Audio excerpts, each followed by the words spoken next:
Hello,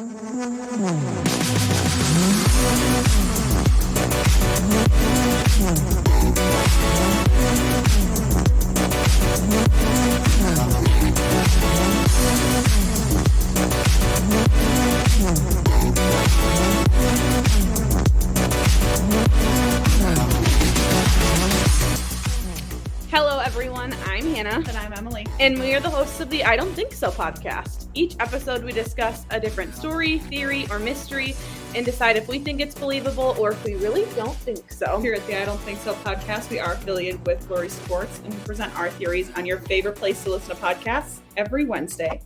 If you like what you hear, give us a like, a share, a rating, and follow us on all of our socials at I Don't Think So _EH, or you can check us out on YouTube at IDTS Conspiracies. Ooh, I look bold. We're back. It's been 80, what is it into Titanic? 87 or 82? 87 years. I think it's 87. Or is it 85? It's been a long time. And you know, there's been such a health journey in my household. Oh my God, no kidding. My husband decided to try to die on me, had to have kidney surgery. Then I tried to die on him, got pneumonia. Then he tried to die on me, currently has bronchitis. So, you know, we're doing great. My life's been a lot less eventful. Work's ramping up for me now, but it's like, other than that, I got back into, showing cows. Oh my gosh. I saw the picture. I'm like, Emily is just back in it. It's like she's never left. It's like I never left. They were like, why aren't you showing? And I was like, no, couldn't find my white pants. Not that they would fit anyways.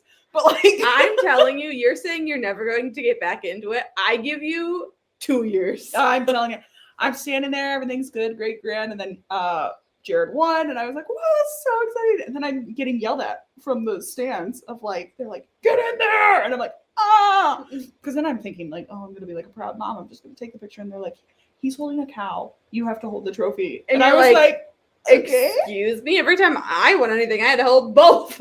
I had to hold everything. So I got in the picture and then everyone's like, you can't break up with him because you're in the photo. And I was like, oh, is that how this works? It's a tragic story from Albertville. Or Trout Creek. Honestly, same thing. 6 of one, half a dozen of the other. Yes. No, I just laughed because I saw that. I'm like, this is your calling. And what kills me, honestly, is we have had so many conversations of like how we were kind of bummed of the idea of like our kids potentially not being able to like have the fair experience of like showing and everything. And if this all works out as planned, which is what we're all hoping for, my kids are going to be showing your animals. You are set. I forgot how stressful it was. Yeah. I think what's hard, sorry to cut you off, but like, I think some of the stress we didn't necessarily like take on because it was like our parents doing like the organizational piece 100%. and we just had to do like the cleaning and the like actual show prep. Mm-hmm. But you're having to handle all of the like logistics and the organization and all of that. Well, it was morning of, we've got to leave at, cows can check in starting at 10. So I'm thinking we got to be there by 10, right? Mm-hmm. Bless my dear boyfriend, Jared. It's 9:55. Cows are not caught, not on the trailer. And he goes, I got to take a shower. And I No, you don't. What is your problem? Mm-mm. Also, mind you, someone called us that morning and goes, hey, my kids are going to take 3 of your little calves. Hope you don't mind. No. And I'm like, actually. I do mind. I don't mind. But like, I'm stressed. And so he takes a shower and I've never seen someone put on pants slower in my entire life. Oh my God. I'm like, put your mouth on. So left foot, right foot, move. Zipper button. We've got places to be. Cow takes forever to catch. We catch her, we load her up, and of course she's fine then. And then we've got these 3 little calves. One is bright white, beautiful little calf, whatever. And of course it's raining and muddy. Takes a digger. And I'm like, every time. Why is it the white one?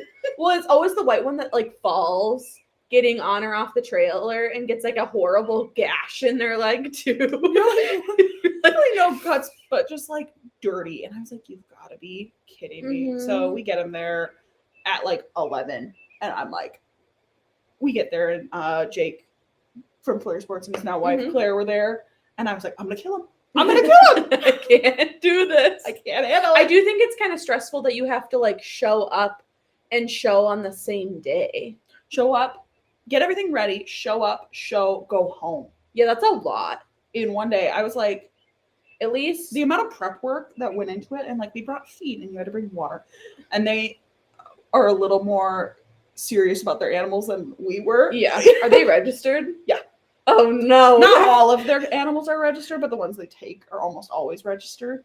My kids are gonna be the basic grade bitches. I don't. It's where my heart lies. It's where I'm at. Well, like I had never been to the Koufax fair before, and so they were like, You mean like showing, right? Or like no, never? Ever.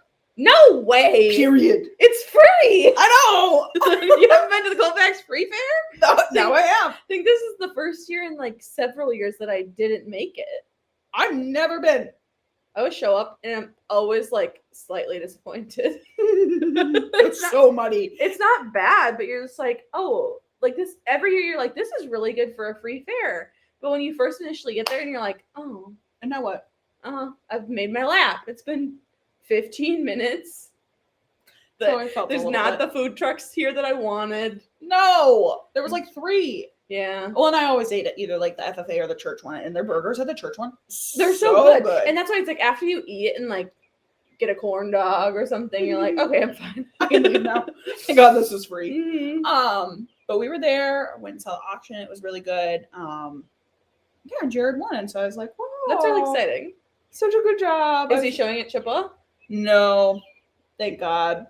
See, part of me feels like at least for like junior class or whatever, it's like you get to show up, you're there for a couple days, you get to relax, and then show and like go home. And show days like a lot. You're like waking up early, you're showing, and then you go home that night and you're just like exhausted. By the time you're walking the animals out of the fair as the concert's getting let out, you're like, move, bitch. Yeah, I will run this cow over you for fun. We're literally singing that song as we're walking these 1,500-pound animals through the streets, and they're shitting everywhere. They're shitting. They're excited to go home at that point in time, so they're like kicking up their heels. We're literally running. And you're like, I will run with you. There's very few times I will let my animals run. And going home is that. Going home is one of the very few times that I'm like, on the road again. Get in. Yeah, move it. I don't care. The most stubborn animal will move their ass to get home. It is. What I was kind of saying to Jake though, was just in general, I'm like, I remember feeling like I knew what a good cow looked like. Yeah. And now I don't know if the breed standards have just changed so much, or if I never knew what I was looking at. Because there was several times I'm like, I don't know, I think that one. And it would be DFL. Every time. Every time. Do you think it was the judge? No, because the worst thing is that I'm sitting next to Jared and Jared's brother Phil, and they're both just like, no, I think it's that one. And that one was always either top or like top. I know, 3. but they like go and like care about I think the thing is about us is we never actually went to like a showing class. No, and there's so many different like things, especially now, even just at the county level. Whereas like when we showed, we just had our parents who showed back in the 70s and the 80s. You were like, walk it like this and hope for the best. Walk it like this, hope for the best. Watch how the other people are setting up their feet, because I guess something's changed. Well, that's why I'm sitting there looking at like cows. I'm like, I think something's changed because that doesn't look the same. Well, like how you can walk and whatever. And I think for certain things, like judges are, especially when we were kids, were more accepting of like the traditional or like older way of showing. Mm-hmm. And like these other people might have done better in showmanship, but none of us ever did completely terrible in showmanship. Like none of us were dead last. Never dead last. Boy, did I try sometimes. Yeah, and sometimes you tried and you like did decently, right? And so it's like, no, am I the world's best showman? No, but like now you look at stuff and it's like I'm supposed to turn around and do a flip and do Your this. hand is in the halter, but it's not in the halter, and you're pulling on this, but you shouldn't pull on that. And it's like, I don't know what's happening. Yeah, and I hate the assumption of like the judge knows that when he turns around, you're gonna be like dragging this animal. Your hand is in the halter and you are snapping that chain and you are moving. You are. And then you turn around and you're like, dee dee dee dee dee, happy son lickies. My animal is so sweet. That is another thing that I saw. Is like I remember back in the day, it was like you were very like, oh, look at how sweet and kind my animal is. You know how many cows I saw get nose grabbed? Like the bull ring Do you grab. think it's because of the location of the Because we went to the district show afterwards at Chippewa. So mind you, Oh. the district show is like only registered animals can Yeah. be there. It's Yeah. high class, high blah blah blah blah blah blah blah blah blah. And those Koufax, much less of that. District show, I watched so Okay. many dudes like. Mwah. I hate that. Also, is it just like all animal showing now that like, especially I feel like with pigs, where they're like death staring, smacking their animal as hard as they can as they're death staring the judge the down. judge. And I'm like, is this really what they want? And luckily, I didn't see any of that per You know what I se. mean? But like, I've seen that even in like dairy and steers, beef or whatever. Not as It's much a lot in- of like hard eye contact. I don't understand the intenseness. Like, it's not like, yes, this is important and you care, but this is not it. And even at the state fair, and I get you're making a lot of money, I don't want to stare at you death staring the judge while you're smacking this pig and it's not moving. It's still got his snout in the freaking sawdust. It's rooting around. I watched a little girl do that, and she finally got it to stop rooting, and then it did the like run and laugh. I was like, and see, that's the day where you go, nah, you should have let you root around. No kidding. I don't know what I there's like certain things where I'm like, I think I would die of secondhand embarrassment if that was my child. And I know that's what they're supposed to do. Like, I get it. I'm like, you're embarrassing me. But I'm embarrassed. Like, if some random person walks in to watch this, they're like, who's that psycho beating their pig? And I know they're doing nothing wrong. They win. Every time. Those are the people, like, even that chick that was on TikTok, they got famous for, like, The the death stare. crazy Like, stare. it's what you're supposed to do. I fully understand that's what you're supposed to do, but I don't like it. I don't like it. It's too intense for me. It makes me feel icky. I feel like the whole point, at least when we showed it, was supposed to, like, this shouldn't be like, you want to look relaxed, like you want to look in control. And I get that you need some assertiveness to be in control, but it doesn't need to be like, I'm gonna pull out my freaking gun and shoot you in the face. Because Well, like, the that's whole how I idea feel. It's like you pay attention to the judge. You should know Yeah. where the judge is and what's going on. Yeah. But like, do I need to bore a hole through him? No. If I was the judge, I would feel so self-conscious. I'd be like, Like every time, even just in general, everyone's looking at you, like that part you can get over. But if you've got like lasers on your back all day long, especially if you're in a show that like everyone's doing that, I would hate it. I I couldn't do it. I'm being embarrassed. I'm embarrassed for you. I know you're proud, but And like, I know that's what you're supposed to do, but that's a lot. I don't like it. Sometimes. Anywho, but yeah, maybe we're just seeing a glimpse into our children's future. We are. And I'm telling you now, if you allow, like, these are your animals. I've already accepted it. Perfect. If you allow my children to show with you, they're gonna try, I like that. but it's gonna be me showing, where it's like, I want my $10 at showmanship. Shut up and give me the $10. I'm well aware. Trust me. Well, and like, I feel like Jared's gonna want them to care more than you would be shocked. You ready for this? yeah. The cow that he talk is an Mhm. 8-year-old cow. Love So- that. So there's just trained. Just throw a halter on. Well, and show she up. was luckily. Yeah. You want to know when they trained her? When? When she was like a 4-year-old cow. Why? You know who they almost took? A cow that has never been on like a full-grown cow that has never been on a halter before. They were going to halter break her, and I'm like, well, we halter broke them spring calves, and that was just your pick. That is your pick until you die. My favorite animal I ever showed was broken in by my uncle, who's like the cow whisperer, and she didn't look bad.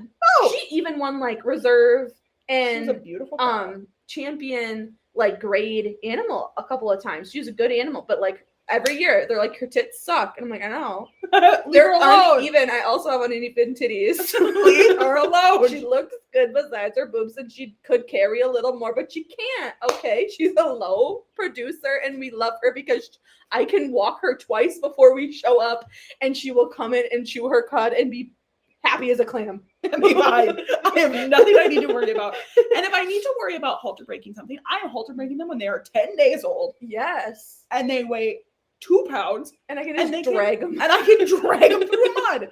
All right. Yeah. Or I can like kind of follow behind them and like Yeah. everything is great. No, they halter break them when they Mhm. are like old. Yes. No. And I'm like, no. they didn't do it because Jared's like, nah, I just ran out of time and kind of was feeling lazy.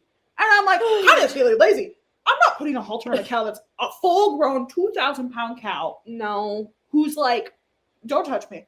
No. Like, you can like milk me, fine, but don't put anything on my head or my neck. I don't want to leave home. Yeah. So I was like, this is different. This is a different thing. That's crazy. Yeah, I mean, I know, like, obviously, like, his brother and his whole family is, like, into it, and that's awesome. I just know that, like, maybe my kids will be really into it. Maybe. Or maybe they'll be like, give me my $10 so I can go buy some cheese curds down at the It'll be the experience of hanging out with each other. more Midway or than- whatever. I think so, too. And that's what I want, because that's what I enjoyed. Same. Anywho, well, we're already 16 minutes in. So maybe we should get into our episode, which is totally fine because I've changed my mind 4 times. Oh, perfect. Because every time there's like so many things that I want to talk about, and then I go back and look at them and I'm like, meh, Yeah. maybe not. Like, it seemed like a great idea at the time, and then I changed my mind. So instead, I changed my mind again today. And originally I was thinking like doing some true crime stuff, but then I was like, I don't know if I want to necessarily do like murders, missing people. And so then I was kind of getting in the theme of like different corruption stuff that's not necessarily political.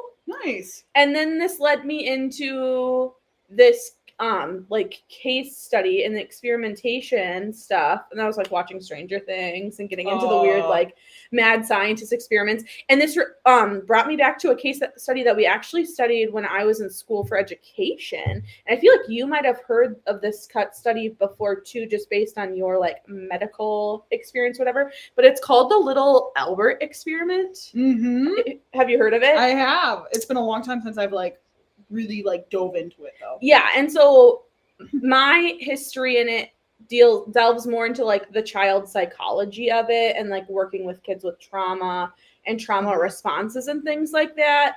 I'm sure you had like a mixture of like morality and Mhm. experimentation as well as maybe like behavior stuff too. Yep. But like so we're kind of dip our toe into like all of these things. But kind of just like the overarching theory of like, oh my God, this is crazy and I can't believe, or not theory, theme of like, this is crazy. I can't believe people got away with like doing these types of like insane acts. And that can lead you down lots of rabbit holes. I love. So anyway, this experiment goes back to the 1920s. And this was kind of when the behaviorism was on the rise. And scientists ended up wanting to do experimentation on a small boy that's later known as Little Albert. And he became like the center of this infamous psychological experiment. And this is a story pretty much of this baby, a white rat, and like how they can induce like a fear or startle response that can later like ingrain into like lifelong trauma and things like that. So the Little Albert experiment was conducted in 1920 by John B. Watson and Rosalie Rayner at the Johns Hopkins University. Watson was like a pioneering behaviorist, and he believed that psychology should focus strictly on like observable behavior and not like the idea of like just thoughts and feelings, because he felt like it was more unmeasurable. Like he wanted to actually look at like documenting behavior traits. And so Watson wanted to prove that emotional reactions could be conditioned, that is taught just like any other behavior. And so they decided to use a healthy 9-month-old baby referred to only as Albert B. So there were several different babies. This was Albert B. For years, Albert's identity was a mystery, but we'll be able to kind of talk more about that later on. At the start of the experiment, Albert was a calm, placid baby. He didn't cry easily and showed little fear with several different types of animals. When Watson and Rayner presented him with a white rat, a rabbit, a monkey, even like burning newspapers, he showed curiosity, but like not distress. Watson wanted Albert to be conditioned to fear the rat. So each time Albert reached out to touch the white rat, Watson would strike a steel bar with a hammer just behind him, creating like a large startling noise. And naturally, Albert was frightened. After just a few pairings of the rat and the noise, this caused something to change. When the rat appeared, even without the sound, Albert began to cry. So he had been conditioned to fear it. And even more fascinating, or like people say is disturbing, is Albert's fear generalized. So he began showing fear responses to similar objects: a rabbit, a dog, a sealskin coat, even a Santa Claus mask with like a fluffy white beard. Anything fluffy, white, and soft triggered that like startle response. So for decades, the true identity of little Albert was unknown, but in 2009, researchers, including the psychologist Hal B. Peck, uncovered evidence suggesting that Albert was actually a boy named Douglas Merritt. He was the son of a wet nurse who worked at Johns Hopkins. And what's really troubling is that Douglas may not have been the perfectly healthy, emotionally neutral infant that Watson claimed. Some researchers believe that Douglas had neurological impairments from birth, possibly hydrocephalus, which includes like the fluid buildup on the brain. And if this is true, it raises like even more serious questions about the scientific validity of the experiment. Was Watson manipulating the narrative to kind of fit his theories, things like that? And even more tragically, Douglas Merritt died at the age of 6 from complications related to his like physical conditions and things like that. So Watson and Rayner concluded that fears are learned and conditioned through association. This was a major moment for behaviorism, and it suggested that emotional reactions weren't innate. They could be shaped, altered, and even malfunctioned. Their findings kind of laid this groundwork for systematic desensitization, exposure therapy, and like other behavioral techniques that are used in therapies today. But Watson never tried to uncondition Albert. He induced fear in the child and then just left him that way. He never followed up. He never reversed the conditioning. And for Watson, this was a proof of concept. Albert, it was just traumatic experiences that he probably never recovered from until his death at the age of 6. So this raises a lot of questions about ethics. Obviously, the first thing that comes to mind for a lot of them is informed consent. A lot of people believe that it's highly unlikely that Albert's mother, an employee of the university hospital, was fully informed of what would happen. On top of that, like the power dynamics and the economic necessity may have pressured her into agreeing if she did like understand what was going on. Obviously, second ethic violation would be like psychological harm. Albert was deliberately frightened and then not given the opportunity to recover. Today, this would be considered a violation of the do no harm principle central to research ethics. Third would be like a lack of follow-up. There was no effort to ensure Albert's well-being after the experiment, and modern ethical guidelines like those from the APA would have required like long-term monitoring. And then finally, the scientific validity. If Albert did have neurological impairments, then Watson's conclusions might not be as universal or reliable as he claimed. And despite this historical value, the little Albert experiment is now seen as like a cautionary tale of not crossing lines in pursuit of like science, because you don't want it to turn into exploitation. Mm-hmm. So I think about what's crazy. I think was interesting to me is like we used this experiment in college to discuss like therapies for kids with like oppositional defiance disorder and like other emotional behavioral disturbances or disabilities, and like how we can try to condition responses and things like that. And I think you can look at the long list of scientific experiments that were not done ethically that we gained valuable knowledge from. But you think about this like baby being subjected to this type of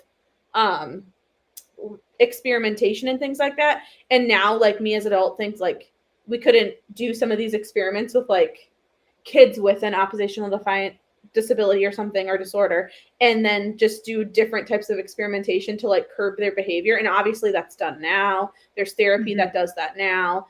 Obviously, like if you go into like depth with education policy and things like that, those things are required, right, to then be able to like diagnose someone with a disability or refer them for special education. Like there's so many different steps, and we continue to grow and be better as people, but it's just crazy to me to think that like I couldn't get myself ethically to like put myself in that situation. Well, and to me it goes back to like, we talked a lot about it when we were talking about like, because I had to take a lot of research classes and things like that, and just like the ethics behind this a lot. And what always stuck with me is it feels like the laziest way to prove a point. Yeah, exactly. Like you could have conditioned him to do just about anything. Yeah. Like you could have conditioned when little Albert saw a rat, he salivated for food. Or smiled. Or laughed. Or like other like very natural and at least neutral reactions versus like detrimental. But what's easier is, a loud noise is going to cause a startle reaction. And a baby. Yeah. But I just go back to like, it feels like the laziest way to be like, see, I'm right. And what really bothers me about this is he was like, I'm so right that I want this child to be scared of like all of these white fluffy things for the rest of his life. Yeah. And I don't think he obviously knew that like little Albert was going to die at the age of 6 due to other complications. But like, you were comfortable letting this child grow up and turn into an adult with systemic trauma and fear surrounding a certain characteristic and group of things. And like, we don't know what he was going to generalize it to. He generalized it to rabbits. He generalized it to beards. He generalized it to coats. Like, coats. What's to say he wouldn't generalize it then to sheep as he got older, pillows, like clouds. Systemically, you have like, no idea how many fluffy, white, soft things there are in life. And obviously, like, children have natural fears of things and they can like learn to cope and manage and get older. But to just like it's like you're setting this child up for anxiety, you're setting this child up for trauma. And we now can see that in other kids when they have like trauma experiences, even when their mom's pregnant with them or they're babies, and they might not have those distinct memories, but it's still curbed their behavior as they've grown into like young childhood and middle childhood and adolescence and then into their adult years. That like breaking the trauma is difficult. Incredibly. If possible for some of these kids, like they'll carry a lot of these things forever, even if they have means to cope with it. And so to me, just like you wouldn't chop a kid's arm off to see how they grow up to learn to use the other arm. Correct. I mean, some people that are terrible, like you think about the historic like experimentation of like in like concentration camps and things like that, where they were doing terrible things to people. But it's like, this is supposed to be grounded in science and like, look at all these cool things we did. Like they honestly thought what they were doing was okay. Versus like some of these other places, like they knew what they were doing wasn't okay, but they just wanted to like know what happened. No. Yeah.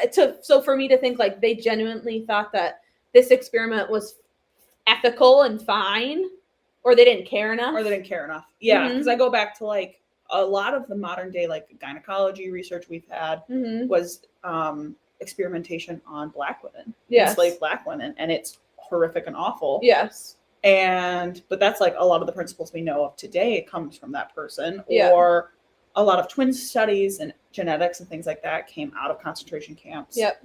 During World War II. And even like heart research and things like that too. Yeah, it's just insane to me that it's like so many people are like, I'm gonna do this the worst way, Mm-hmm. and it genuinely goes back to like the least resistance. Yep. And now, I mean, there's resistance because like you're a terrible person and like you deserve to be Mm-hmm. held liable for doing awful things. Yeah. But like at the time, Yeah. they were like, I'm never gonna have like women, especially white women, just come and sign up for me to like run experiments on. So Yeah. who's like my population of people who like no one cares about? Right. Black women. Or in this case, I genuinely feel like you knew you were doing harm Mm-hmm. and you were so proud of doing harm that you were not gonna like fix it. No. And you just like all the ethical layers of like you picked a mom who worked with you, who was in a subordinate position, Yeah. who had this baby, Mm-hmm. and like for financial gain probably needed assistance, and like you didn't really think of the baby as a person. You saw the baby as like a means to an end. Yeah. Yeah. Shitty people doing shitty things. people doing shitty things and like getting away with it for. I mean, there's no actual consequences No. of this. basically all it is. Like the people who ran it, Mm-hmm. like they lost their credibility eventually. Like Yeah. that is all that they ever But lost. probably not through their like majority of their working career, No. because It was done in the 90s, and like 2009 is when they were like, hey, that probably wasn't great. no, this was done in the 20s. Or in the 20s, excuse me, in Mhm. 2009. Is when So they they're probably finally dead. Yeah, exactly. And so it's just, yeah, sad and like aggravating. It makes me angry. Well, like, had little Albert grown up into adulthood and had Mhm. children, Mm-hmm. like, you are setting up dominoes. It could be like Generationally. generational trauma. Yeah. I'm scared of mice and snakes. And you want to know why I'm scared of mice and snakes? Because my grandmother was terrified Yeah, of well, mice. it kind of does show you like the pattern of like, oh, so if you act afraid of something to your kid, they'll act afraid of it, kind of thing. Not Mhm. always, but like sets it up. Versus if you're calm, cool, collected, they'll be more calm, cool, collected.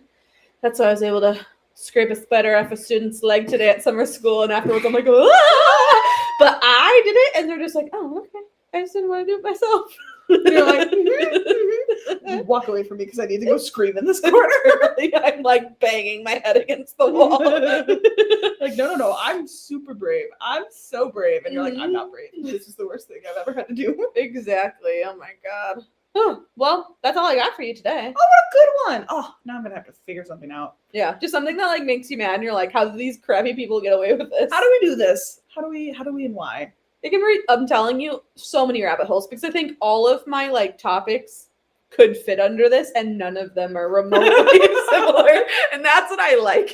I love that we're not related at all. I love a good bounce around topic from Mhm. topic. Oh, well, great.